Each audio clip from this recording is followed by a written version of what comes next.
to the rinse. Let's get everybody up here. We got Drew and Mark up in here, so everybody's ready to go. Watch the Indy 500 today. My son actually got to go to his first one with his girlfriend and his family. Can you guys hear me? Yeah, we can hear you, or I can hear you. Can you hear me, Drew? I can hear you. Drew? I can hear you. Oh, okay. And that's it. Like, where did he start? Where did he start in the field? Oh, my son. Oh, I mean, he was on the pole. He was, yeah. And he had a bad day. Had to duck out early. But no, he's 16. I hope this actually like makes him like kind of want to start driving. To be honest, because like I think kids nowadays they don't want to drive. At least my son, he just enjoys being driven around. So did you guys end up watching the race at all? I did. I've trundled myself over to a local pub. It's on the other side of Bradley, and their fryer was out or something. So all they had was like French fries, and the bartenders and I are sitting there. The race is on, so I'm sitting there watching. Most of the time, people were going other places for food, and then towards the end of the race, there were other people there. Really young people. I think they're like in their 50s and 60s. And then I walked over a couple of blocks, got the bus, came back here, and I realized I hadn't been that buzzed on beer in quite a while. And I felt good and kind of elated about the day. I have no idea who the drivers were, basically. But Bud Light, right, Mark? Yes. No, today. I figured. Oh, we talked. Oh, my gosh. Wait, so we talked about Bud Light this weekend. So, little story here. I had my 25th high school reunion for my my baseball team. We went to state my senior year in 2001. We got to play at Victory Field. So, which by the way, we all get to go to on next Friday. Hopefully, if anybody still wants tickets, they can contact John at mouthwashshows at gmail.com. So, but I'm in the back row for some reason. I'm not that tall. I'm pretty sure I'm on my tippy toes at this point too. But we were just a good group of guys. Like we all played together since we were like 12. I found out that my coach was only 28 years old when we went to state. And I can't imagine doing that when I was 28, like coaching and he went on to a really great career as a coach. They actually ended up naming the field after him, and now he actually does sports report, or he does play-by-play for ESPN. Wow. He does like minor league games and stuff like that. So it was just really interesting to see everybody. I told Drew it felt like everybody just got stung by a bee, and like we all got swollen a little bit. But we're all like everybody's still the same. So like I got ripped on about the Bud Lights. The guy right in front of me here. As you should. Well, no, and so the guy right in front of me here, he's actually he works with the Indiana State Police. And which one? Hilarious. The one in the green shirt? Yeah. Maybe you should drink Bud Light. These are all great, dude. No, I'm just saying. Not this to be guy, mean, but no, and I mean I think he actually took down a somebody was it was like a drunk driving case, and he had pulled somebody over. He was getting them out of the car, and they tried to battle him, and they were like reaching for his gun and stuff, and he had to. Shit. Well, and I mean, like, I mean, I was so proud of him. No, and that's what I mean. Like, he is one of my favorite people because I call him on anytime I have a question on the police. And well, I'm totally kidding about the needing the Bud Light. Oh no, we gave each other so much shit this weekend about all of that. So it was a great time. With the police, does he know Stuart Copeland? No, I think he's best friends with Sting though. You mean Stuart Copeland? Oh yeah. Oh okay. Sorry, Mark. Didn't get your boomer joke there right away. Not boomer exactly. It's a little younger. No, that was a boomer joke, dude. No, I'm gonna have to bust out my cassettes later on, and and have a list. It's boomer when you're doing the 8 tracks. Okay. There we go. Hey, the Police is one of the greatest bands ever. Period. They are good. But that I have to think they're one of the best 3-piece bands ever. They're one of what? Oh, the best three-piece, three-piece, 3 members in that band. Dude, Power Trio is always. I don't know how they make so much sound, just through 3 dudes. Turn the volume up. There you go, to 11. You need to get that amp with the 11 on it. So this is actually going to be kind of a shorter show, I think, today. I was running kind of late, so I don't know that we're going to get to the rumor about the president to write a new book. Oh, please, at least can we talk about it? Please. Oh, the art of the inside Please. trade? Yes, absolutely. Yeah, then. wait a second. On local stuff, if we can go back a little bit, I got a little bit of an insight on the Secretary of State thing. Oh, we're going to do let's that hear it. too. Let's hear Yep. And here's the Indiana news that we're going to get to. So we got the Secretary of State race. We're going to talk about because I think Drew, you wanted to say something about closed primaries too. Oh, absolutely. I mean, and just then, let me know when. And then a good topic for all of us, the children's book that gives the LG the vapors. Micah Beckwith had another, I think he passed out or clutched his pearls. Micah got about a ghost by another story. book. Yeah. And we'll talk about it. Like I saw him on Fox and Friends this weekend, and I'm like, this is the worst representation of Indiana. It was him. It was Rakita. It was. Why do you say that? Just based upon their appearance on Fox News or Fox Morning News? Why do you say they're the worst representation? Because they're full of shit. But based on that, what exactly did they say that they were full of shit about, Brad? Just how great things are in the state. That everything is great. There's no complaints. I mean, is there anything specifically that they said that triggered you, Brad? No, and actually, like Micah said something about Hoosier hospitality, and I'm like, good.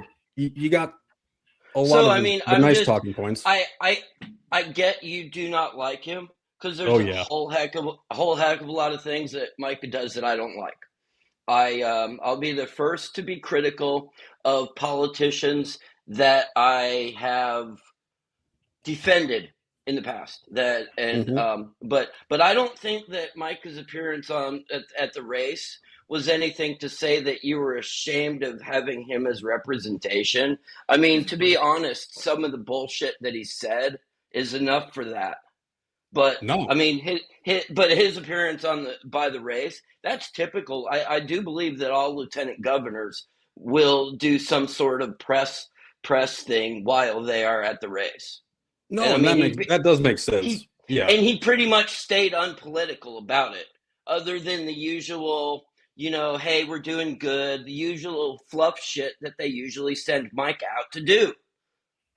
Well, and the Democrats never do that. Well, when they're in office, I'm just they kidding. do, but they never hold statewide office. They never hold statewide office. Do you want to talk about why they don't hold statewide office? No, not right now. It's a whole different can of worms. Well, no, actually, I love how. Let's actually stick with Indiana. We'll do Indiana first, okay? Let's do Indiana first. We'll do the federal stuff second. Okay. So, we got a new tall Republican, and this actually comes from wait, where's I think here. There you go. Indie Reporter had a post about and is his name Max Engels? Something like that. Angling. It's Engels. angling. Why do I angling? ENGLING, like Yingling, the beer, but angling. ENGLING, angling. Max Engling. Okay, so it says for those that have never met Max, he's like 6'4". He will height mog Baby Birch, which made me laugh because I always find it amusing when he uses language that gets the older generations to have to look up words on like urbandictionary.com and shit. Some of them just use the word. Oh yeah, they just roll with it, man. Like, why wouldn't you? Oh God, I love. Yeah. No, man, I totally, I'm guilty of it. I'm guilty of it. My kids are 22 and 24, or soon to be 22 and 24. Well, and I use their Mine words just turned sometimes 5. they're embarrassed. All 3 of them just turned 5. oh, congrats, Mark. That's oh man, finally out of diaper duties. That's good. No, I mean they've got the box in there. They use the box. Oh, nice. There you go. See, now can anybody tell me though, like where did he come from? I don't. Can I?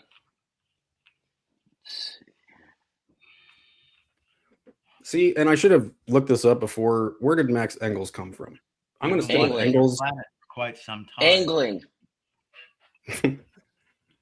Engels. We didn't care when that's you were tossing bombs at each other. That's but a now name. you're starting to come into the universe, and we're perplexed. Well, and so he is already up. I mean, like again, this is what is this? Kalshi, Yes. The predictive market app. Yes. And you can bet on just about anything. And even in here, like Andrew Ireland, he shared this, and he's talking about how it's stupid that people bet on elections. Indie Reporter, of course, he highlights, Andrew Ireland's advice. As he says, also, we agree with the king of the trust chart. Don't gamble on this dumb stuff.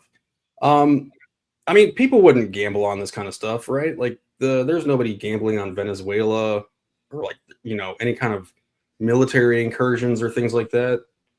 Like, no. Well, and that's actually wait, that's like that's a whole different. Yeah. Can I jump in here? Okay. First of all, these sites like Kalshi. So if you want to manipulate these numbers, what you do is you dump money into a specific person. So more than likely, what somebody did was dump a whole bunch of money onto Max Engling, and that will artificially inflate the numbers to make it look like he's the favorite, because the way sites like that base their quote-unquote odds on are how much people are putting money on a certain subject to win whatever the race is. Okay, it's not artificially inflating it, Drew. It's inflating it. Whether it's for... Well, it is artificial. It is artificially. It's a factor. It's a factor that inflates it. It's a factor, but it's artificially as opposed to being organically, which would mean one person, one bet. That's artificial. Organic and have carbon in it. No, oh, come on, Mark. Don't argue semantics with me. But you know that like these bets. But basically, I'm saying that people could put money on Engling, and they could have a bunch of people going and betting on Engling to win, and that will artificially inflate the results. I'm not going to argue semantics, Mark. Oh no, but then but people will view this though and go, oh well, absolutely, yeah, he has this amount of a chance to win. People are stupid. So why is his campaign manager or whoever, or his campaign chairman, whatever Ireland is saying, yeah. Well, so can you see potentially that any politician would use any means necessary to sway public sentiment towards them, to make people think that more people want their candidate to win? I mean, that's the motivation. You have to look at that. You have to look at that. Would do it. Machiavelli would have done it. Well, but that's what I mean. Like, how can I take a time out here? Because I just want to point out one thing.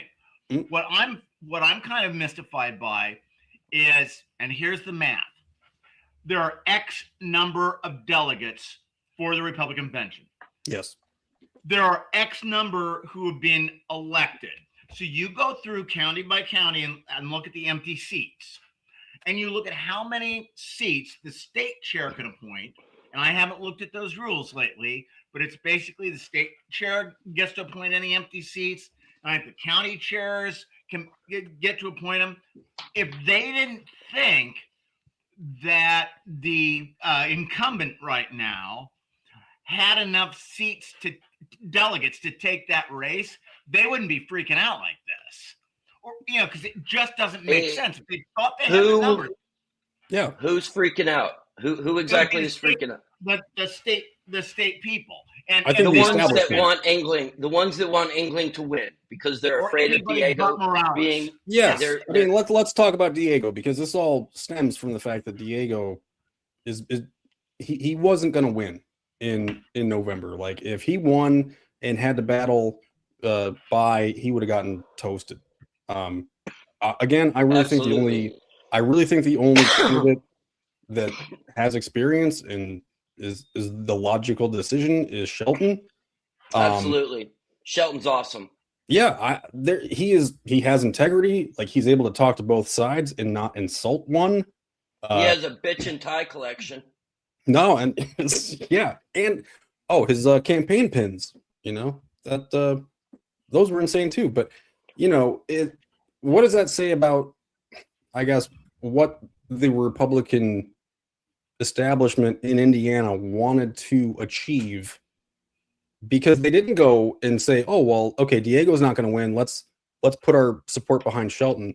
They thought to themselves that, oh, no, we need a new guy that hasn't campaigned at all, has no actual like name recognition in the state, I don't think.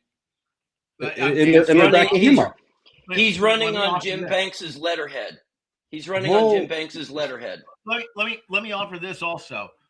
When in 2024, coming up to the Republican convention, as much as I don't like Beckwith, Braun had blown everything off for lieutenant governor. Braun is an idiot and thought that his selection would just get it. They didn't send out emails to delegates until Saturday morning of the convention. So they're going into the convention, and Beckwith had people lined up. He was out there for the previous year driving around, recruiting delegates specifically for votes votes. Still, he only got it by a little over 60 votes, but it's the same thing going on here. The state leadership believes that they have everything tied up and nice and in a bow, and then they're realizing they're running into problems with Morales being on the ticket because he's incompetent and he's pissing people off. But they wait until the last minute to raise these problems. They knew it when he took office 4 years ago. It's silly. No, and that's what I mean. Like, I don't understand how, like, yeah, they've had all this time, and like, what was ever the last straw? I keep hearing about this deputy chief of staff. Yeah, do you want me to do that? Yeah, please. Okay, so apparently Diego had a deputy chief of staff working in his office that was it's not for certain whether or not she was here legally. It may be a matter of she overstayed a visa, but according to Abdul, that's what's going on, is that his deputy chief of staff was here illegally. And that's one issue in his office, right? Like, how many other offices in the state have issues with people in, one that we know of, right? Well, also, when that office is in charge of making sure that only people who are legally allowed to vote can vote and has oversight, and she's not able to vote at all because she's not here, she's not a citizen, and apparently she did vote, that's kind of bad. No. Yeah. Apparently they're not saying that she did vote. They're saying that she is just, but yes, she's not here legally. That's what I heard, and I did hear that she was registered to vote. Although I did not actually hear that she did vote. Okay, paraphernalia in the chat already. Hey, that's my good buddy Perry. No, Perry? That's great. Yeah, I think he was in the mouthwash chat last week. Again, good times on that show too. Ashley Grog was on, and we talked about medical liberty and just a ton of hilarious topics like medical liberty. Yeah. So I guess let's talk about predictions then. So Diego's staying in the race. Yeah. Go Diego, go.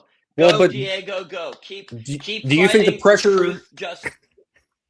Do you think the pressure is going to get to him American way? Do it, Diego. I don't think he's going to last until November. I heard that his staff is leaving. Like, he's not. I don't know that. No, I get quit? it. Why? Well, no, not quit as Secretary of State, but just suspend his campaign. Like, why would he? I mean, why would he? Why would he? I mean, I think, wouldn't that help? God, this is so weird. Wouldn't that be better for the party? So what? He doesn't care about the party. Neither do I, Mark. Neither do I. Like, this is a weird question for me to be asking. Like, isn't it going to be worse for the Republicans if Diego stays in? And if I'm a demonic kind of person that would like usually I am that, Mark. Like usually I'm like right there with you and being like, yeah, Diego, you stay in for as long as you can, because like all it's really going to do is like mess with. It'll be good content. It'll be stuff to talk about. I swear to God, like we have to stop looking at content as a reason that like Spencer Pratt should be mayor of LA. Why do we have to, Brad? And you tell me, because that's not the reason that you need elected officials Spencer that are Pratt. intellectual. Okay, if Spencer Pratt becomes mayor of LA, how is he going to do any worse than the dipshits that have been in charge before him? Tell me that. How is it going to be any worse? Let's wait and find out. Do you get a straight line on the dipshitology out there every day on what they're doing in office? I mean, like, there's. Oh yeah. Okay. So first things first. The reason why they have so many wildfires is because they will not practice any forestry. They don't trim out. They don't do that. That's why they have wildfires. Let's see. Wait, I saw Trump say that they needed to sweep the floors of the forest. Yeah, that's what they do. That basically that's what they do. They're cleaning out the brush. That's going to cause a lot of the forest fires and the wildfires to run free. That's a known fact. We do that here in this state. It is windy as shit out there too. I don't know that. Oh, are you worried? They can wear fucking jackets when they do it, Brad. No, I mean that like the fire will be blown by the wind, regardless of whatever. That's why no. It'll move a lot faster if they don't clear out that underbrush. If they clear out the underbrush, they'll be able to get to it a lot quicker and a lot more efficiently. That's just one of the things that California screws up on. What else? Let's see. They got shit in the streets. They basically provide health care for illegal aliens. So I mean, how much worse could Spencer Pratt be than the current mayor of LA?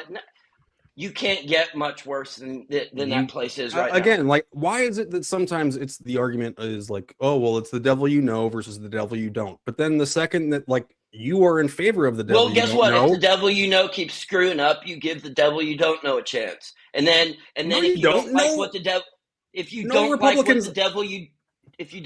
the devil you don't know is doing, then get a new devil in a couple of years when that one's done.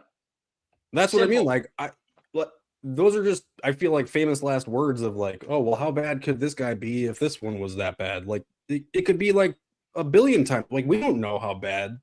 So like, you're basically saying let's just go with the status quo because your guy's in charge. No, I'm saying I will not say that. I'm saying find a better candidate about Indiana. I'm saying find a better candidate. Like it's not that Karen Bass is like the only answer. Like, no, vote her out, but get somebody in that actually gets. They fix their primaries too, Brad. Oh, I'm sure they fix that. So, do you think somebody? I mean, did anyone primary Karen Bass? Probably not. No, but I mean, just imagine if, for instance, that there was that terrible California earthquake that that's always apparently supposed to happen. And that Spencer Pratt was in charge of emergency management. Think about if Karen Bass was in charge. Good God. Holy shit, Brad. She's already proven herself to be incompetent. She goes out of the country when the city's burning down. She's in another country taking selfies in Uganda or something like that. Drew, all I'm saying is you can't give the keys to Spencer just because like he's mad at just because he's the one who's mad at her, and that's really what he's running on. Mad at her. Look, people we don't care. Like people in like honestly, like, me, you, and Mark, like I don't think have a dog in this race. Like I Yeah, we do. Yes, we do. Wait. I have a dog. I wasn't ready to come here and talk about California this evening. And actually, I had been rather drunk this afternoon watching the race. Perfect, Brad. Perfect. Think on the move, Mark. Think on the move. Let's go. Freestyle it, baby. No, here's the whole thing, though, about California and talking about them. What do you have there? What was that? Oh, you've got alcohol. Alcohol. Ah! And you're talking about the devil you know. You're talking about Satan, I'm telling you. It's all terrible. Okay. Yeah, Brad does love failure. Brad, I like this one. The bureaucratic machine is too large to manage. That one too. Brad loves failure. I am a white. Well, hang on. I just interject one thing. Fuck you, socks. I just want to interject one thing. It has to do with when you've got two corporations. Indiana's a good example of this. Two not-for-profit corporations that control who can run for office under state law. And 80% of the people in Indiana are not eligible to run for office for either of the two major parties. And they say, well, this is a private party. You can start your own. Yeah, right. That's wrong. They should not be allowed to do that.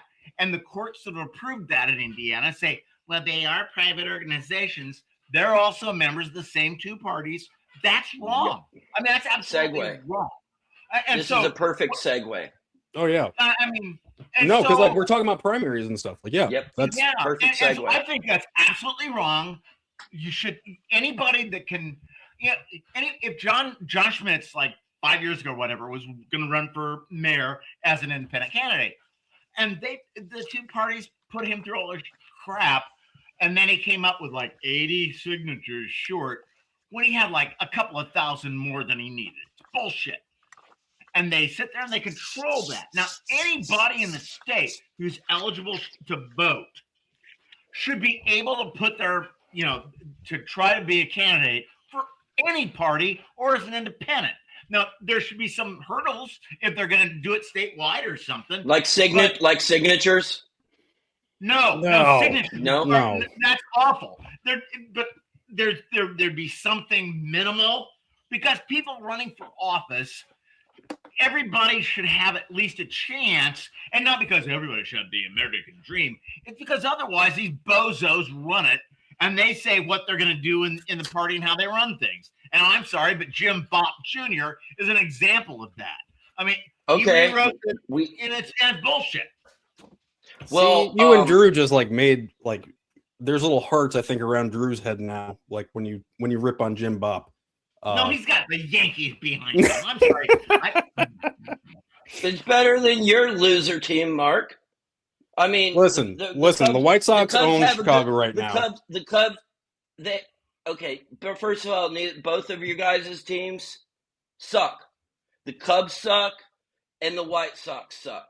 Listen, okay? we are number one team in Japan. Both be done. Okay, they'll both be done and eliminated by by August. Yes. Yeah, that's both of your teams are statistically eliminated by August. Can't close the pod bay doors, Drew. I'm sorry. The way it is, Drew. All right, wait. So before we move on to because I do want to keep talking about closed primaries, but do you guys think that England is going to win the primary? Gut feeling, or or the convention? Yeah. No. Who do we know is going to win, or who we think is going to win? Or we're thinking obviously we don't know who's going to win, but we can. Speculate. I mean, so you're asking me to speculate who's going to win? Yeah, because I saw a post. Diego, get the hell out of here. That's Did you put a bet on Diego? But I'm just speculating because I'm just saying the odds are pretty low. Drew's got a good point. But I have a lot of. It's going to be between. I mean, okay, Shelton is the best. Shelton is the best candidate. Period. Out of every one of them, out of either party. Blythe Potter. That's the horrible part to admit. Diego, Mac, what's his face? Shelton's the best candidate, but unfortunately he is not the anointed one, and but I think it's going to be Diego, and I think it's going to be close. And so who do you think's gonna? I mean, do you think it's like a three-way race then, or like, is it gonna be like Diego and Max, or is it gonna be? If I'm not mistaken, it's a stacked ranking, isn't it? No. Isn't that how No? I don't think so. I think it's just voting for, you vote for the person until you don't they drop somebody in the first round. That's different. That's different from stacked or ranked voting. And so, I don't, And the schedule, the Republican convention's Father's Day weekend. Who the hell does that? Like Republicans. God. I'm going camping with my boy that weekend, so I can't go troll everybody at the convention. So are you going to be able to do the Father's Day show, Brad? Huh? Lopez? Are we still doing the Father's Day show? Oh, yes, I'll be back on Sunday. But yeah. Okay, well, I'll be live. Yeah. I'll be live from poolside, Ormond Beach, Florida. Oh, okay. I thought you were going to be like poolside at like the Fort Wayne Hilton, seeing if like Jim Banks and Micah were there. God, but can you, Drew, can you explain like Banks's appeal or what Banks's power is before we transition? Because you're asking me. I don't like Banks. No, like does anybody in the States? Establishment people like Banks. Do they like him, or they view him as being somebody that can win with? It's a difference. Yes, yes, you're right. Do people feel like they can do something? Do people feel like Banks can do something for them? Yes. He's a sitting U.S. senator. Yes, he has power. He has pull, and he has clout. But I mean, I was very at the time when he was running in the Republican primary to be on the ballot in 2024. I just happened to be a precinct committeeman, and I was running for delegate. I got PC. I did not get delegate. This is in 2024. I saw Banks speak, and honestly, he's charismatic, and he's funny. He's witty, and he's a smart ass, which is kind of cool because those are the people I usually hang out with. But I got really, really turned off when I saw Banks and his team pulling every legal maneuver to keep John Rust off the ballot.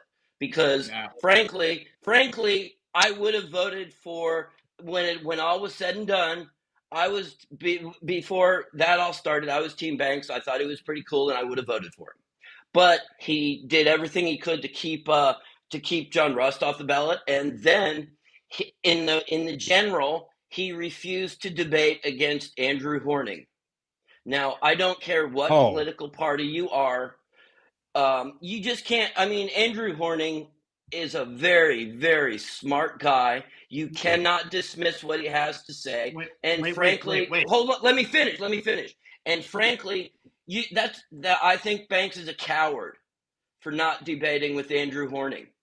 And let me finish up one thing real quick. Mark, do you know what form it is that you fill out for it's to keep somebody off the primary ballot? Is that the can 1 or the can 2? No, I think it's not 1 or 2. If you're trying to keep them out, it's further down. I forget the number. But anyway, there was somebody that filled out one of those because some of the signatures and some of the boxes weren't checked on some of his stuff. Somebody filled out one of those. It was eventually dropped. Banks never should have taken. Yeah. I agree, Tommy. Absolutely. Well, wait, what's wrong with Mitch McConnell? Like, he's, Are you kidding me, Brad? That's a whole. Well, I love it. Here's the thing about Andrew Horning. Andrew is a very smart guy, very erudite. I disagree with him on a lot of issues, but the one goddamn thing, nobody should sit there and say, I'm not going to debate him. Why? Then you're a coward. Debating. Wait. Thank you. Either you're going to admit you're going to debate an opponent. He has stature sufficient that you don't get it that way, or you agree that somebody like Micah Beckwith is a chicken shit. So, that's what you're looking at there. Micah didn't refuse to debate. Micah debated. You refused to debate me, Drew. Why would he? Were you running? Oh no, just like well, but I mean, like in the when would this have been when you were on the Mouthwash show? Because we can talk about that. 2020 when I ran for U.S. House, Drew. Okay, then I was not aware of you were talking about that race. 100%. Okay. So when you're talking about Andy Horning, and there is no basis other than the guy's a coward not to debate Andy. And like I said, I disagree with him on a bunch of stuff, and he disagrees with me right back. That's not the point. Oh, we love Andrew Horn. Yeah, I mean, yeah, and that's the thing. Like, I always loved it when he comes on Mouthwash because I'll always die laughing because everything he says is true, and everything he says is like the end of the world. Like he's just like, well, yeah, I don't think anybody wants to hear it, but it's up to us. We're the ones who are going to have to change things. It's like nobody wants to hear that message. It's like, come on, give us an easy out, something. And that's what I always love about Andrew. He just tells it exactly how it is. I feel like, but again, yeah, there could be arguments on a whole mess of things. This is another thing though that I wanted to argue about with. Here we go. With the Indie Reporter here, he says, like I've said many times, endorsements mean nothing. However, last week when Massey won, or when Massey lost, all that was talked about was like, oh, well, Trump did this. Trump won that. I don't think Trump had anything to do with that race. I'm sorry. It was all the AIPAC money. Yeah, Trump had nothing to do with it. Trump's endorsement is shit, man. Seriously. But I mean, like they did was tout. They touted all of his victories that week. So who cares? That's what they do. That's what they do. Aren't those results? No, how the fuck am I arguing? No, dude. The only people that really like Trump are the boomers and the dumb establishment people. And let me finish. The primary election was dominated by boomers. And the general election is going to be a completely different story. Mark, you and I are going to agree upon this because historically, doesn't the presidential party do poorly in the midterms? That's a fact, isn't it? As a general rule, yeah. Okay, so do you remember, Mark, in 2018 when the Republican Party didn't do great in the primaries, like the red wave they were expecting? But they didn't do as bad as they historically do. There wasn't a blue wave. Drew, I was really young then. I think I do remember that. Okay, there was, but the point is there wasn't a blue wave, though, right, Drew? Like, no, there wasn't any wave in 2018. Yeah, it was a trickle, and it was more of a red trickle because they didn't lose as many seats as they were expected to lose. I mean, I'd have to look at election integrity at that point. Excuse me? Well, you just have to look. You just have to look at statistics from the past. I wanted to see what. But talking about red trickle. I mean, that sounds I got like you. Oh man, yeah, red trickle needs to be like that needs to be trademarked. I think. Yeah, well, or you got to get something. Well, I heard somebody else say that. But anyway, these midterms, this next midterm is. I mean, I'm predicting that the Republican Party is going to lose the House, and that the Senate's going to remain about the same. Well, and as far as the state party, what I would really, really, really like to see is the Republican Party losing the supermajority and then maybe having a slim majority, so they have to actually battle the Democrats instead of screwing us over. Mm-hmm. No, and that's like, I just want to be listened to as a citizen. You know, I feel like that's where so many people are at this point. The fact that like Republicans are agreeing with me sometimes, and I can see like the look of terror in their face of like, oh God, I agree with Brad. But like 2018 was in the middle of the Russian hoax. Tom I says, Tommy, we'll get to that because some people are looking for reparations for how they were treated during that Russia hoax. When are we doing that, Brad? Let's get to that. Let's get to that. Well, we're gonna get to Micah's thing first. The book thing, Micah being scared by a book. Well, but this first, so like Max England, he's even saying he's like, we need to close the primaries. So okay, at least as far as this, who's first? Go for it on the primaries. Mark, do you want to go?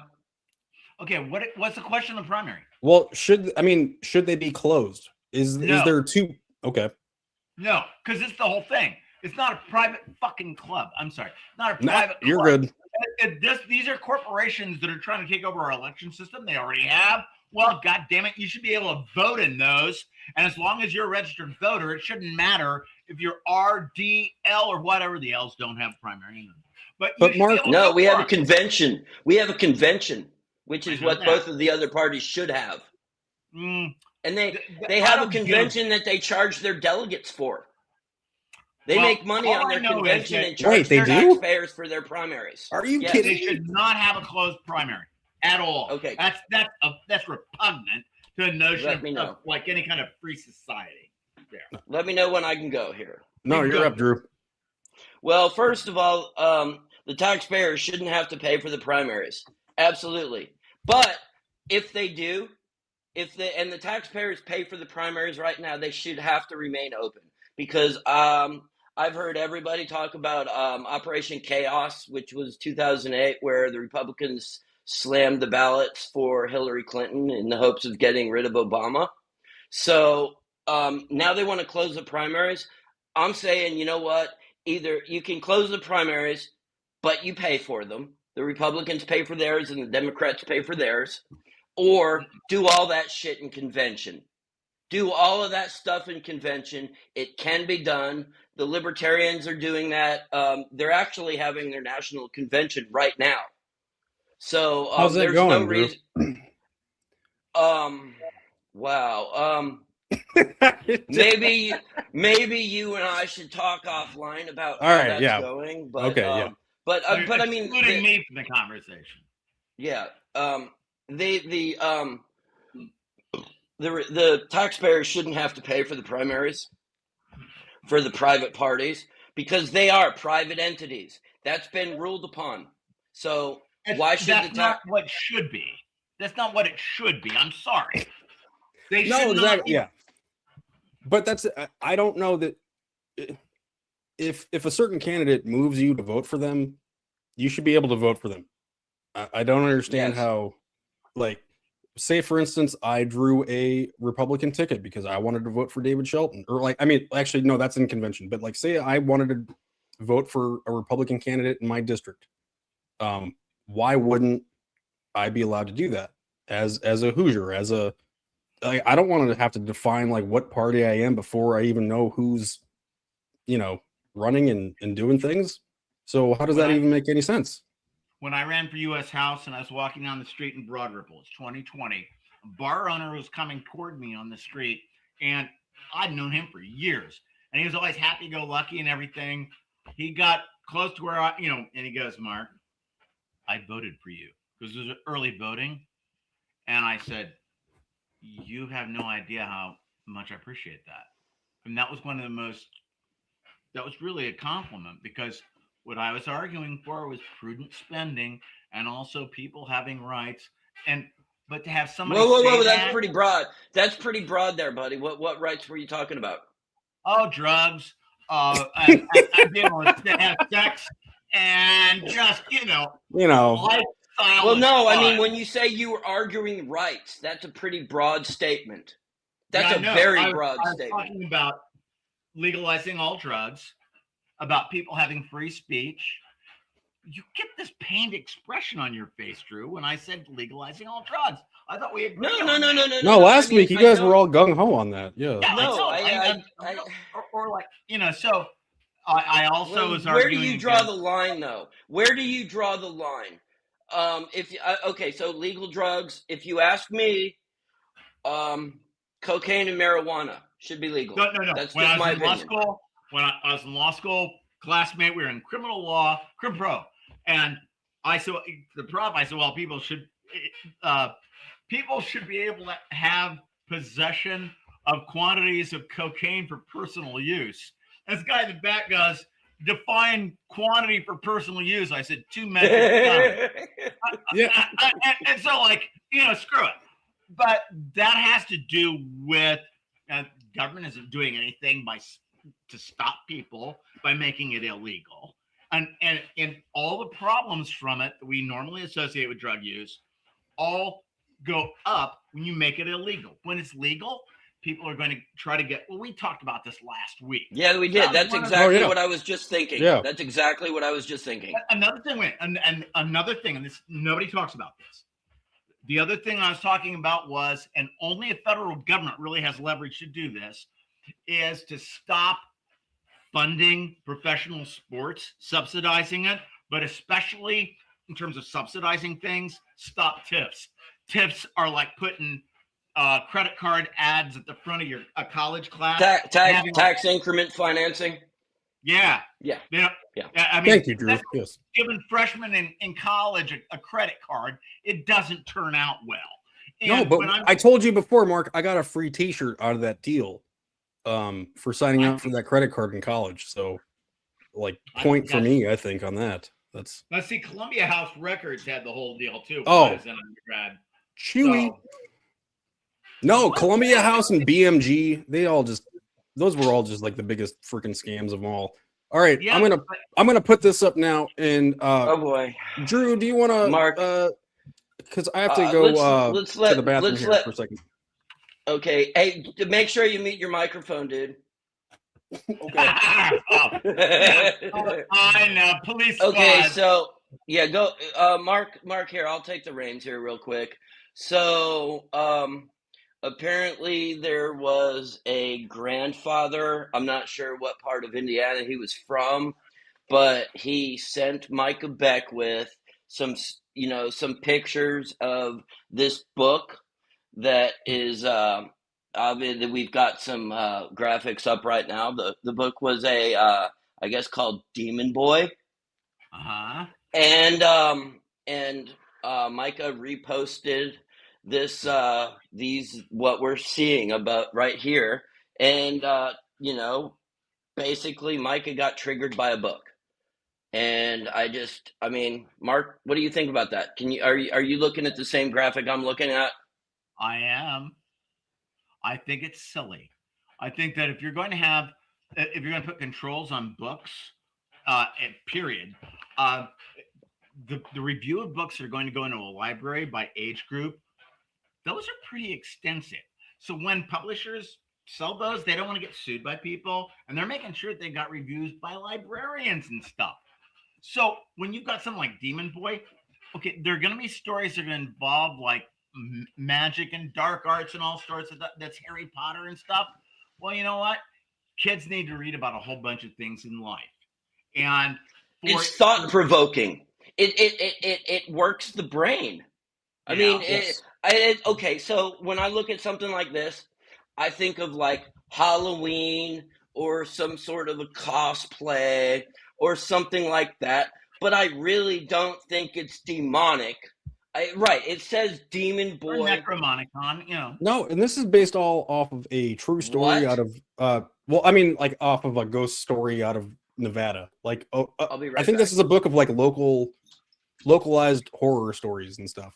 And that's really all Micah is. But the thing I think that upsets me the most about like all of this is the fact that like Micah was, I don't know if you guys read what he posted. He said, the thing I keep being told isn't happening, just happened again.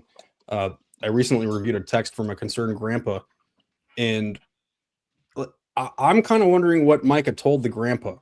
I'm wondering if he actually like had a conversation and said, "Hey, it's great that you're looking into your grandson's books and taking an interest in what he sees, but and then do the discussion with that of, hey, everything has its place, and you guys can discuss that afterwards." Yeah. Okay, well, when you're talking about libraries, and I'm not asking for your past expertise on it, Brad, I worked in university libraries for 6 years, and I know that when you're going to pull books out of an area of a library to review, that involves time and money, and nothing that Beckwith had going up there in Hamilton County was thought out or even considered how those things work. And if you look at the front of a book anymore, they've already got catalogers that have gone through them, and they've got the Library of Congress or the Dewey numbers at the front. They're already categorized by age. And then the killer for Beckwith was when was it John Green came out and said this is absurd. And Green not only was a local author, but he'd won a national award for the book that Beckwith was going batshit crazy over. And it was just absurd. So I look at that. And I also look at this. Parents have some control over what their kids can read, whatever. Well, I was a junior in high school. My old man, I'm in a bookstore, and I saw this book by John Updike, and I started to buy it. My old man goes, "No, don't buy that." Like there's some kind of moral thing against buying it. So I said, "Okay." So I got home, had dinner, went back that afternoon. I bought the goddamn book. It sucked. I didn't like Updike. I don't like his approach. But the point is this: you can only control what kids are going to see so far. And when you're looking at a school, you also brought up another point too. What? Updike? I didn't like it. Well, I mean, it should be a parent's decision. Yes. And not up to a certain point, but no, after a certain point, no. I mean, if I was 16, I feel like it should all just be a discussion with it. Like if your kid is reading a book that you might be on the fence about, while they're reading their book, ask them questions about it. Like it's a perfect opportunity to open a discussion about why you think the book is wrong. Yes, and that Drew. would be I mean, it's an opportunity. I mean, my kids are grown. Thank God I didn't have to deal with a lot of this shit when my kids were coming up. I mean, I'm thankful for that. What, Demon Boy? But I mean, no, not that. But I mean, people making a big damn deal about it. If my kids were reading, but this is like the same. This is the same as like the satanic stuff in the 80s. Like everybody freaking out about music lyrics are making kids kill each other. So Brad, we're gonna have what to year were you hearing born? about that. Brad, what year were you born? 83. Okay, so you have no clue. Okay, but so I watched all those conferences about like. Okay, so I remember. Mark remembers too. Do you remember when Dee Snider was testifying in front of Congress? And that was the same. Okay, so it's available on video. I mean, you can see it. But Dee Snider is one of the. Dee Snider is a very, very, very intelligent man. I mean, if you listen to him testify in front of Congress, I mean, he was the lead singer of that group Twisted Sister, which I remember it was like 1984 when Twisted Sister came out. And if you watch their video for We're Not Gonna Take It, it was about teenage rebellion. And my parents disliked it, but my parents were smart enough to know that this is what the music industry does. This is to sell records and everything. 83, yeah, was it 83? Tommy Ice put something in there. But I remember my parents, they didn't like Twisted Sister all that much. But I listened to it and they respected that because, I mean, I'm sure that my grandparents didn't like the music that my parents were listening to when they were teenagers. Like Mark, what was it? And was there Frank anything Sinatra wrong with that was the music? new guy in town when you were a kid. What was it? Frank Sinatra when you were a kid? No, I used to listen to music on my stereo in my parents' servants' quarters. But okay, so did they have stereo back then, or was it mono? Did you have a big like megaphone on the side of your record player? Really awful. Now, here's what I was going to say is the problems that I had in disagreements with my parents over reading kind of ended when I was talking about Nietzsche, and it was like I didn't have to worry then. But I started reading. There were several of us in high school that started, sharing books we were reading, and I was the one who brought Lord of the Rings into the high school, which we were talking over the phone a few years ago, and it was like somebody's going, "Yeah, you were," and then somebody else had brought in a different series, Foundation trilogy by Asimov, and then another friend did, and this was absolutely absurd. Have you ever read Lysistrata? Mm-mm. It's a Greek play by Aristophanes. It's funny as hell and it's filthy, and it's about the women of Greece during the Peloponnesian Wars Can you going on spell that? strike sexually. Can you spell that so I can look it up? Lysistrata, Lysistrata. It's by Aristophanes, and Okay. it's hilarious. But and then that same person brought in Catch-22.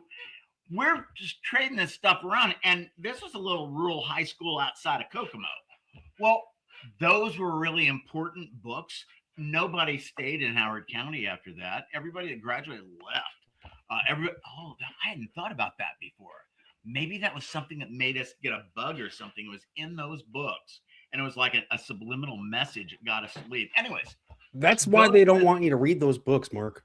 Like, don't say things like that, because Mike is going to be like clipping that and going, see, Mark Small even said. Oh, that'd be taking me out of context, because if I knew he was going to say that, I'd make sure I really packed it in. But I don't know that Micah cares about taking things out of context, but yeah, but no. I mean, Micah knows exactly what he's doing. I mean, okay, so with this book that he put that post out, he knew exactly what he was doing. He was by not posting the title of the book or where it was actually from, or did the kid check it out on his own? No, just the post in general. The post in general. Micah knew exactly what he was doing, and I mean, I'm sure there's people that's that it. I feel like he got ripped on more than he did anything else. Like the laughing emoji is the bigger of the ones that, like, of the reactions, and most of the reactions are all like this one, the you're a joke, or the you're a hypocrite kind of a thing. Like, Mike was on a library board. I don't know how in that time that he was there he didn't pick up the knowledge of, oh, okay, this is actually how the review process works. This is how this works. Wait, did you read anything about that period, Brad? Oh, I went to all the meetings. I was there when who was that guy? Ray Madelone read from freaking. Well, he read the blowjob scene from Looking for Alaska, and it was like public. Was that in a children's book? Was that in a children's? It was in a teen book. It was a story about, like, in Looking for Alaska. There's a scene where they're, and the way I describe it is an unfortunate blowjob story. Like, nobody was involved or interested in it. It was like, it was cringy, and you could feel the cringe as you read it. But then, like, they think it's something sexual and, like, pornographic. And when Ray read it, it took on a level of creepiness that was, like, unheard of. And it was a packed room, too. There were over 100 people there. When I spoke, I told them, I'm like, you guys should not have, library board should never have a meeting where over 100 people from the public come up. Like that, you're doing something wrong. Wait, back it up there, bud. The library board should never have a meeting where 100 people. What about that? Yeah, I'm saying if you're doing that, you are doing something wrong to bring all of those people to the library. Like, every other library board meeting I've ever been to has like 1 or 2 people in it. It's not, or 0. May I share a story from like about 80, 90 years ago in Indiana? An author went to a small town. How long ago? 80 or 90 years. So you were a young man then, weren't you? Mm-hmm. When you open the mail tomorrow and you have this little small box and it's ticking. So I'm sorry, Mark. Go ahead. I'm sorry. Anyways, this writer was speaking in a small town, and he got up and people were peppering him with a lot of questions. Indiana had a lot of writers in the late 19th, early 20th century. And so finally he goes, look, it sounds like a lot of you are knowledgeable here about writing. Those of you who write, come up on stage and answer questions too. Everybody got up on stage except this one dude in the back. And finally the writer goes, what, he doesn't write? And somebody goes, yeah, he does, but he's deaf. So that goes back a long ways. Oh, man. Deef. I love that. Yeah. No. Are you coming to the ball game next week, Mark? What? Are you coming to the ball game next week? No. Yes, come on, dude. Can you get here? I don't want to. You want to come to the baseball? Do you want to come to the Indians game? And then so is there a minor league team in Peoria? Yes. It's the Cubs, isn't it? No. Oh, no, thank what God. is it? The Peoria what? It's not a Cubs affiliate. Peoria Talons or something like that. Probably. No, Chiefs. Oh, okay. Chiefs. And they're not affiliated with the Cubs. What are they? The farm team of? Don't go there. Are they the White Sox? They're not the team? No. I can't imagine that. What? The Peoria what was that, Brad? Chiefs? Well, because I know Birmingham and Charlotte are the White Sox. Yeah, they're not White Sox. Oh, okay. Oh, so I'm fine with it. What is it, the Cardinals? There we go. I was gonna say Cardinals, isn't Mark, you live in the area now where you live in middle Illinois. That's Cardinals country now. That's not, You don't know that I live in the middle of Illinois now. Perhaps I live in Peoria. You live in Peoria. And where's Peoria? Well, and to be fair, I have no idea where that city is in the state, so I'm just kind of playing a pin the tail on a donkey kind of a game. But is that one of the counties that we're going to annex? No. We're not annexing shit, Drew. All right, wait. Let's move on to the Trump just nonsense. Okay, so is it going to be a picture book? That's all I'm asking. Oh, wait, which one? The Art of the Inside Trade? Trump's book. Is it going to have pictures and maybe scratch and sniff? Most definitely. But wait, first off, though, let's talk about the president or the profiles and concepts for this week. So let's hang on, let me get the video up.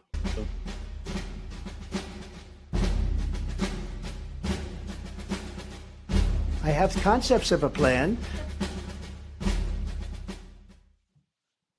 I love that quote from him because it just works on so many different levels.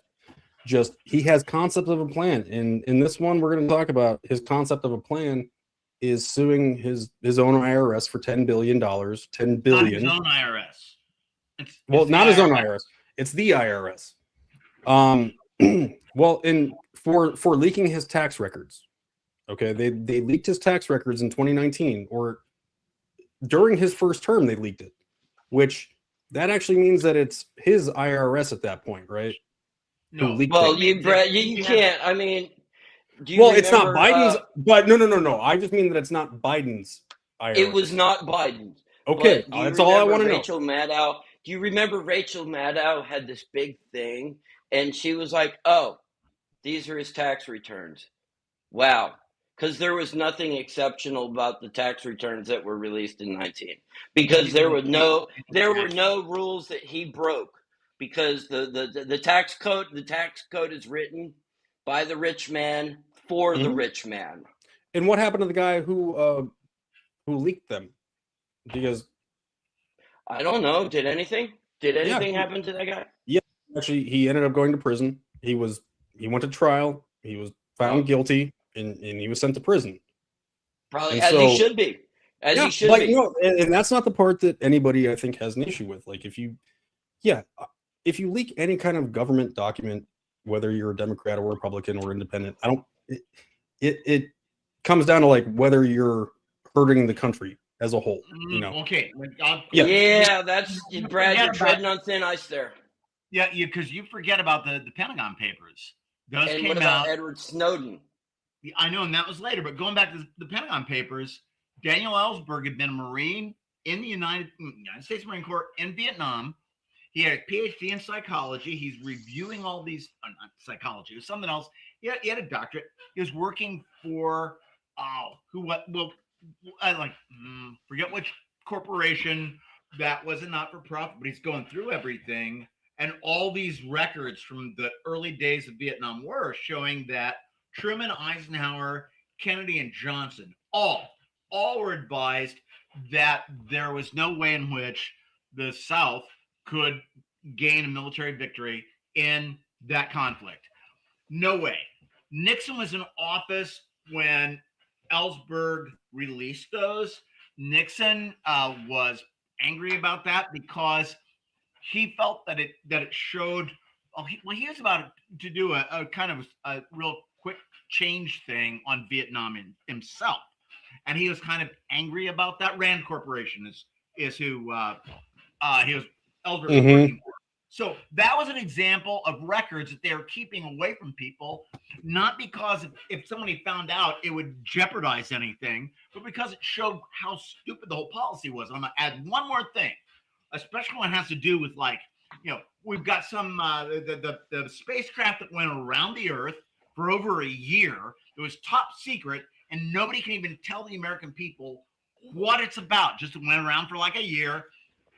The Chinese are up there. The Russians are up there. Everybody knows from those military systems what the hell each side is doing, and we're not being told what the hell is it. The only reason it could be is because we don't believe we should pay for it. That's kind of a bottom line. We shouldn't pay for it. We shouldn't fucking pay for it. At least if we're paying for it, we should know what it is. But we shouldn't be fucking paying for it. Taxation. How much stuff do you think they were? Oh, yay, Drew. Man, I miss Lucy. Like, just having Lucy, Hi, Lucy. Right, so, okay, we're going to, just to give everybody a little background on... in the Treasury Department over a leaked tax return during his first term in office. But he didn't answer Karen Travers from ABC when she tried to ask him about that. I mean, this is unprecedented. Yeah, so the president launched. This is from January of this year. Lawsuit this against the story. IRS and the Treasury Department over the fact that his taxes were leaked. You remember 2019, 2020. His taxes were leaked. Several other prominent wealthy billionaires had their taxes released.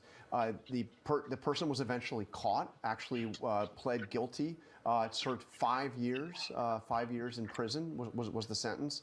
And now the president is saying that he wants to sue for damages. You could see another citizen suing. There have been others who sued time out earlier. on that, But this is an extraordinary. Okay, first of all, if he's a victim of a crime, he's going to try to get some kind of restitution for it. The time to do it is when they're putting through some kind of a plea on that. 1. 2, I'm sorry, when the person goes, well, he and some other wealthy billionaires. I'm sorry, I haven't ever known of poor billionaires. And, it's kind of like. That's actually, yeah. They're kind of, they've been running fast. I do think that there could be a poor billionaire. No. If they have everything wrapped up in artificial things, Like that could Bitcoin? be exactly. That could be just gone like that. That's pretty. I mean, if you're in a very volatile industry, and I'm not saying poor like scrounging for food or anything like that, but I'm saying, like, you could be a billionaire on paper, but be seriously concerned about the money that you're spending on a daily basis. Just because your money could be gone like that, or somebody could delete your money, which is the danger of Crypto. e-currency. Yeah. I mean, like, crypto is like insane like that. Because well, and it's a whole nother show. Whole nother show. Yeah. No, that whole part. Yeah. The Treasury Secretary is Scott Bessent. As you probably know, the acting IRS commissioner is Scott Bessent. So he's effectively suing a member of his cabinet, and usually it would be the Justice Department. I mean, that's the way it works. The Justice Department defends the federal government against such lawsuits. Is that some kind of cigar you're smoking? Bondi going to be no, it's not. Trump. I mean, this is just to say it's extraordinary.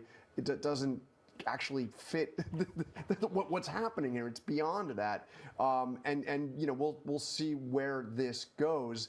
But it's interesting that he set the number at $10 billion. Because how did he come up with that? We've heard nothing from the Attorney General or the Treasury Department or the IRS about this. I think the IRS should be abolished. So I don't really think too much about it.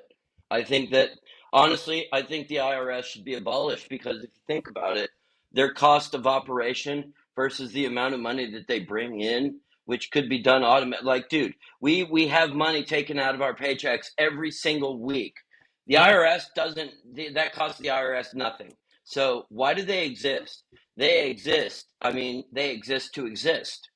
So abolish the IRS. Mark Small, I know you agree with that.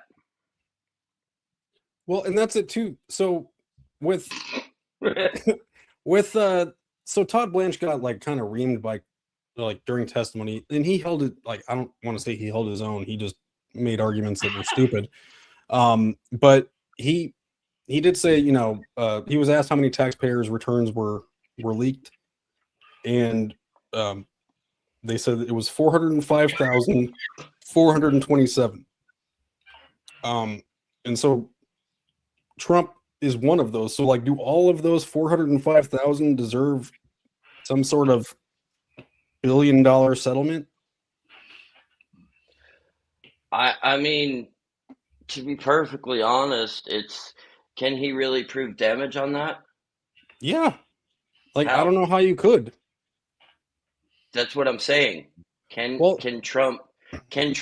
I mean, honestly, they settled because a court battle in that he would have lost. In that. No, I don't know who would have lost or who would have won. Wait, I'm pretty sure he was going to have lost. It would have been an expensive court battle. Yeah. Wait, do you mean the civil case that he had against the IRS? They settled because yes, they settled it because he was on the other side too. He was on every single side. He was the. That's why it's absurd. You can't do that. It's not an adverse party. Well, it looks like he did. That's not going to stand if somebody's going to challenge it. But okay, this is my favorite part. If it doesn't stand, it doesn't stand. But I mean, I don't think.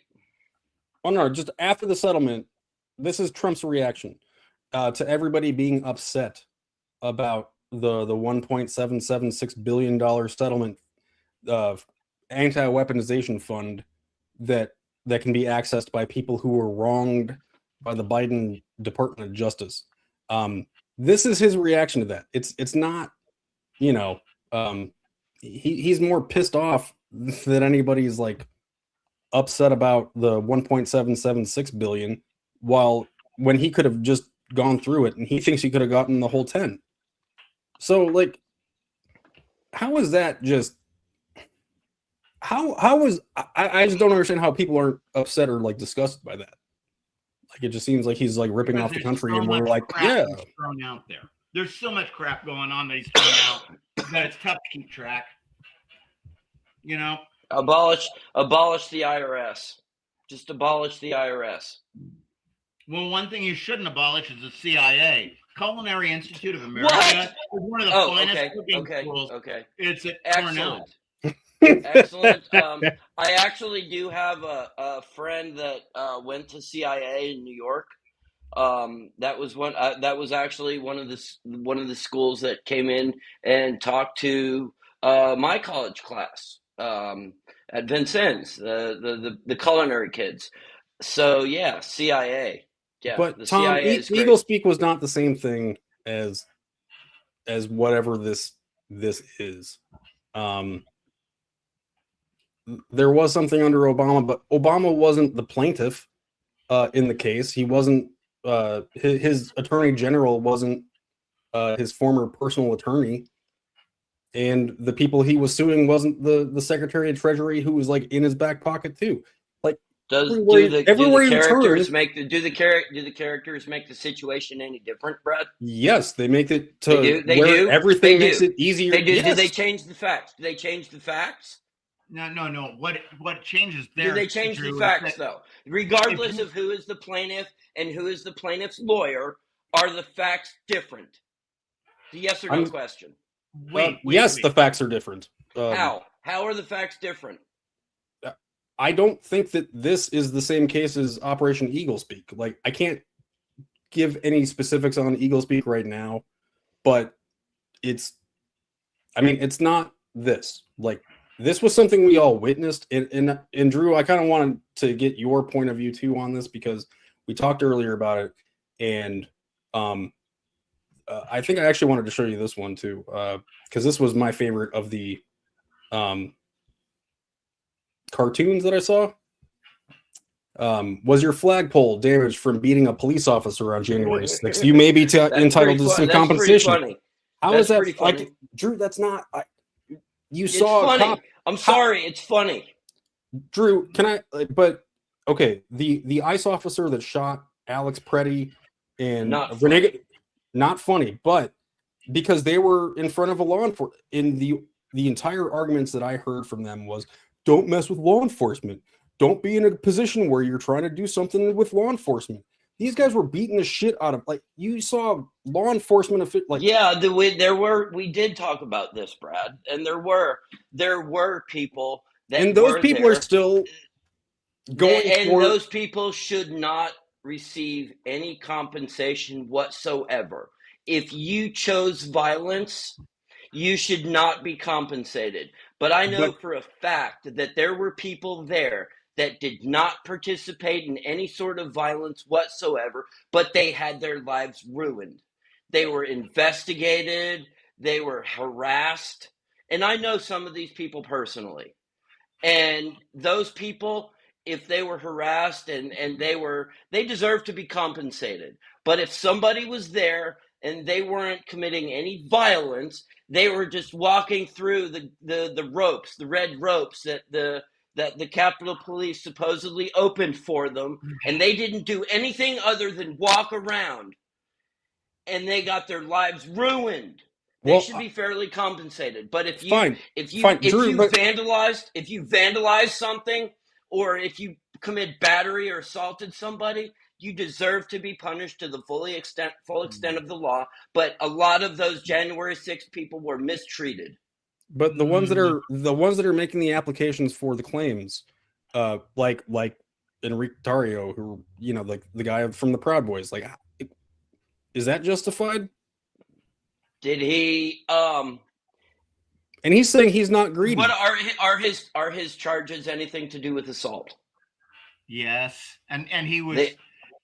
You look at what he was charged with. He was also instigating people to go down there. Okay, that doesn't matter. How does that not matter? Mike Lindell wants $400 million from this. Mike Lindell, the fucking My Pillow guy. The pillow guy? Yeah. This is what I'm saying. It's not just January 6th. This is like all of Trump's friends just lining up saying, oh, I was mistreated by the Obama and Biden DOJ. Come on, man. Dude, look, both parties are corrupt as hell, and don't go saying this is just a Trump thing. I'm sorry. Wait, don't do that either, where both parties do it. That's like saying the Weimar Republic, the people who are wanting to keep the Weimar Republic were just as bad as the Nazis. They weren't. I don't give a fuck about the Weimar Republic. Well, but okay, but what about this one? I'm not just America first. I'm America only. Only. I do know that, Drew. Yes. But like so now Trump has like basically like immunity from any sort of audits now too. Oh, with the IRS. That's silly. That'll get overturned. All of this that'll probably get overturned. All of this was just blocked, or like it was all lumped in by his attorney general. Could that get overturned? Could that get overturned? I would hope so, because there's no legal basis to give somebody permanent immunity from any kind of charge. I will be very critical of Trump when it's called for, and you know what subjects I'm very critical of him. But if I honestly don't feel, if I feel like the man's being attacked because people just don't like him, I'm definitely going to jump in and say something. So if you're criticizing Trump because of something, because of a legit reason, go ahead. But I'm not going to, I'm going to give my honest opinion on whatever. And I would expect you to do no less. But I just want to say one thing before I forget this, okay? Yes.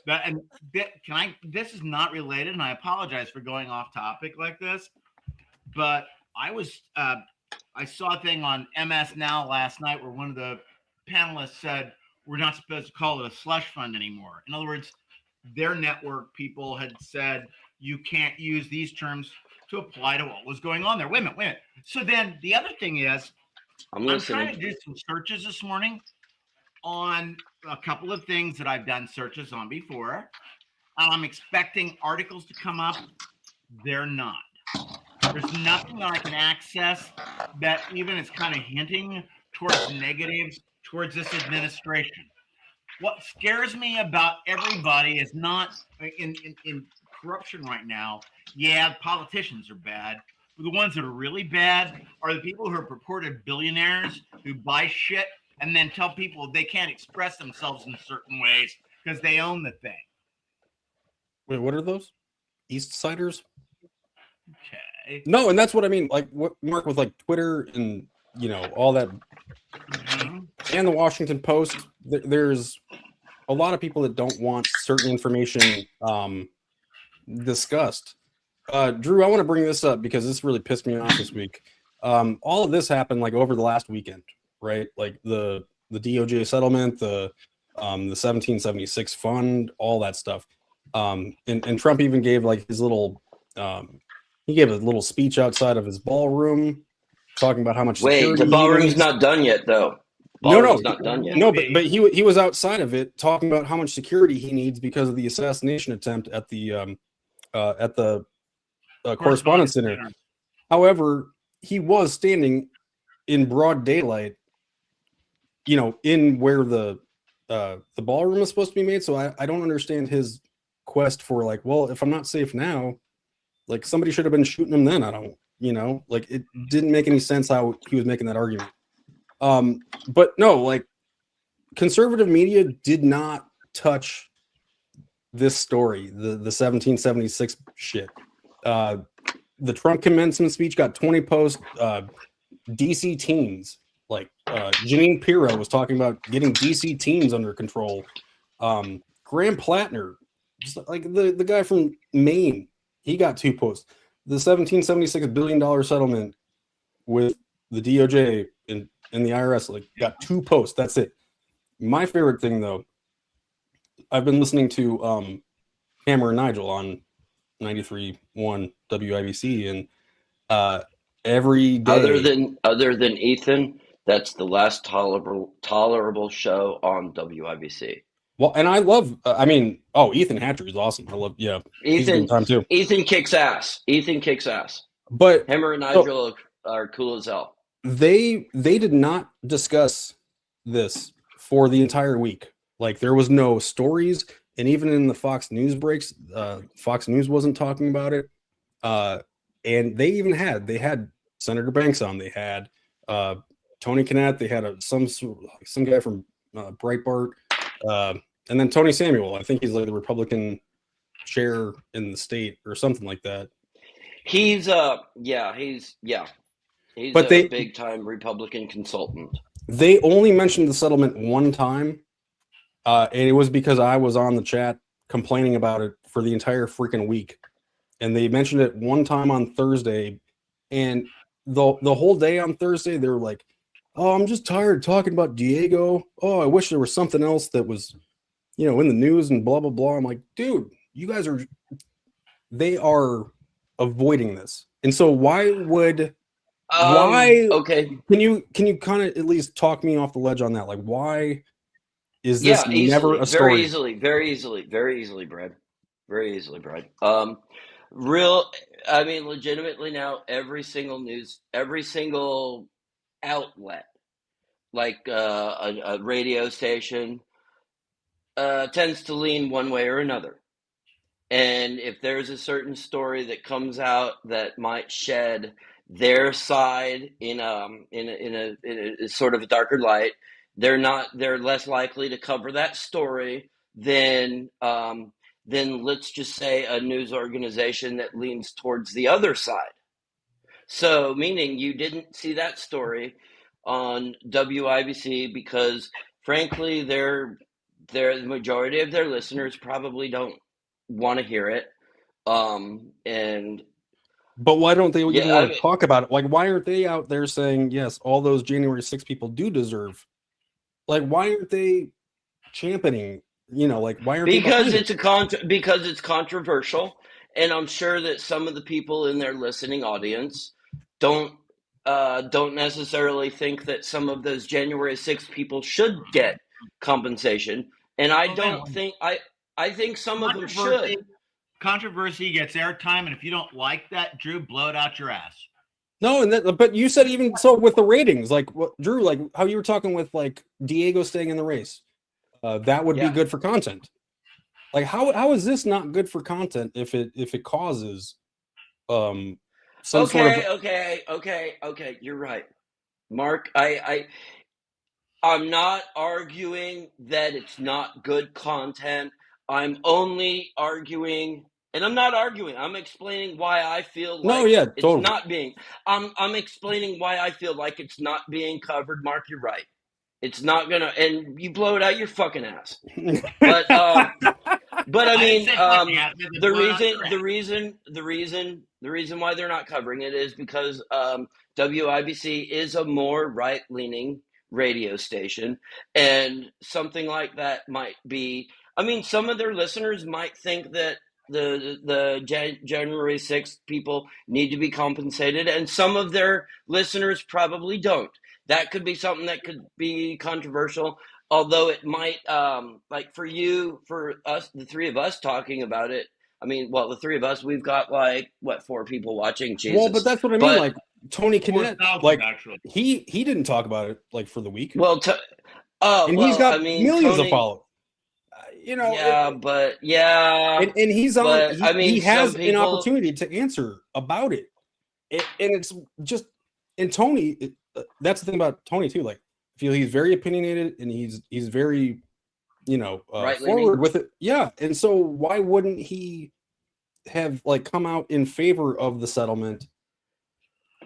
Just at least to discuss it. Like when you act like it doesn't happen, because you could very effectively argue against it. Yeah, you could very effectively argue against it. Therefore, it's best just to not discuss it, because there might be people that think alike on everything else, but that's the subject that they don't think about, and it might cause undue division. So we should just avoid that. So we should just avoid that. That might be what they're looking at.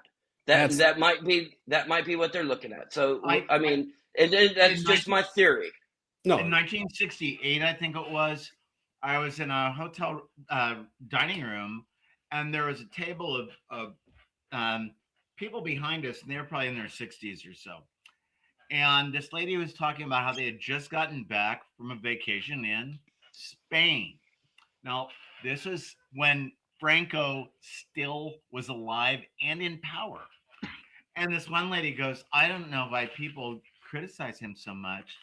The flowers that they have planted around the palace there were so beautiful. It's like, oh, that's a good way to evaluate whether the dictator is really a bad person. They've got nice floral arrangements before the palace. That's good. No, and that's how, like, as long as the reflection pool has American flag blue at the bottom, like, isn't everything okay? Tommy Ice with the comment. He's right. Okay, I hitchhiked out to D.C. for the 4th of July in 1976. That's what I'm blogging right now. I've got 3 different threads on. One is my thumbing out there. Another is the Constitutional Convention. And the third is Trump on the Constitutional Convention. There, I just wanted to say that. There was a brazen plug. No, totally. We'll actually start sharing those 2 in the comments. But January 6th was nothing but a riot to cover up a stolen election. That absolutely. Really? Yes. Why do you think it was? I guess number one, why do you think it was stolen? Absolutely. Well, you know what? After like January 6th was so overblown about how bad it was. The media, it was the worst thing to ever fucking happen in the world. You had all these dipshit Democrats going. Do you remember the other times that people crying like they were scared for their lives? And I'm sorry, Republicans were crying for they were scared for their lives too. They inside the chambers. Okay, they all thought they were gonna be toast. There are people that should definitely. I think didn't somebody take a dump on Pelosi's desk? Dude, I totally like that. They smeared idea. feces on the wall or something like that. But, I mean those people should be prosecuted. but mute him to the. Fuck you. Wait, what did you say? Fuck you. 2016 come was. on. Oh, come on. 2016. Like, oh, 2016 was stolen. 2020 wasn't stolen either. Yeah, 2020 wasn't stolen. 2020, everybody was fed up with bullshit from Trump on how he handled COVID, and everybody freaking voted against They him. know how to do it. You can legitimately. I mean, it wasn't stolen because if you count the votes, yeah. But watch 2,000 Mules, and you'll know all about the 2000 election. If you bring up Dinesh D'Souza, I will. Oh man, we're gonna end this podcast right now. No, man. 2,000 Mules. That's been like. Even Bill Barr talked about that in his January 6th, like in his testimony for Bill Barr. All of Trump's attorneys, Bill Barr, Pat Cipollone, oh my God, all those guys. They talked about it. Did he put it in part of his material? Wait, Bill Barr? Comedian Bill. No, Bill Barr, like the Attorney General, not our favorite Bill Burr. Yeah, Bill Burr. Sorry. No, but like the Attorney General said he lost. His own Attorney General. No, he did lose. He did lose that election. Yes, there were more votes cast. That's it. But watch 2,000 Mules. It'll give you a different perspective. And I just feel like this is going to be. There's nothing we can do about it now. It's done. But this is how I feel about it. I mean, you say that, but Trump, like. Todd Blanche has already said, like, yeah, there's a lot of evidence that 2020 was stolen, and he's still talking about that. So the idea that it's over is they not shouldn't be. They shouldn't be. It really, I mean, it is over. It really is over. You know what isn't over that they're not talking about? The fucking Epstein files. That's what's not over, and that's what they should be talking about.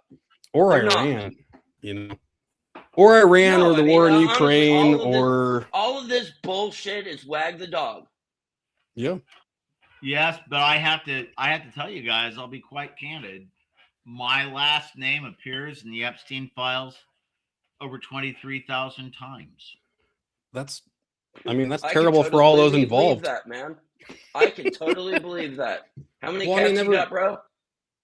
No, I'm saying because everybody's things were small, right? Like. No, wait. And my first name is in there about 21,000 times. Now, in no instance are the two together. Thank goodness. All right, we're gonna have to we're gonna send this to the FBI like right now. I wanted to make sure that... No. Actually, this was I thought we were gonna go short, but we ended up going like a little bit over. Yeah. But Mark, did we hit everything? Bring up the topics again one more time to make sure we did hit anything, because I still got 3/4 of a beer. Oh well, no, because I have to go pee again. So, go pee. My bladder is rather gorged. Okay, pee break. We'll be right back. Well, no pee break. No pee break. No, we're all right. Mark, yeah, man. Thank you for being on, Drew. If I hear you pee. I love doing this show every week, and I'd love to talk about Constitutional Convention. Oh yes. No, everybody follow Mark's blog, Civil Discourse. They can find it on Civil Discourse now. Okay. But yeah, we're gonna be out, so we'll be back next week on Sunday, and we'll probably have some pictures from the baseball game and stuff. So, hopefully everybody can make it out if they can. Sweet. Take care.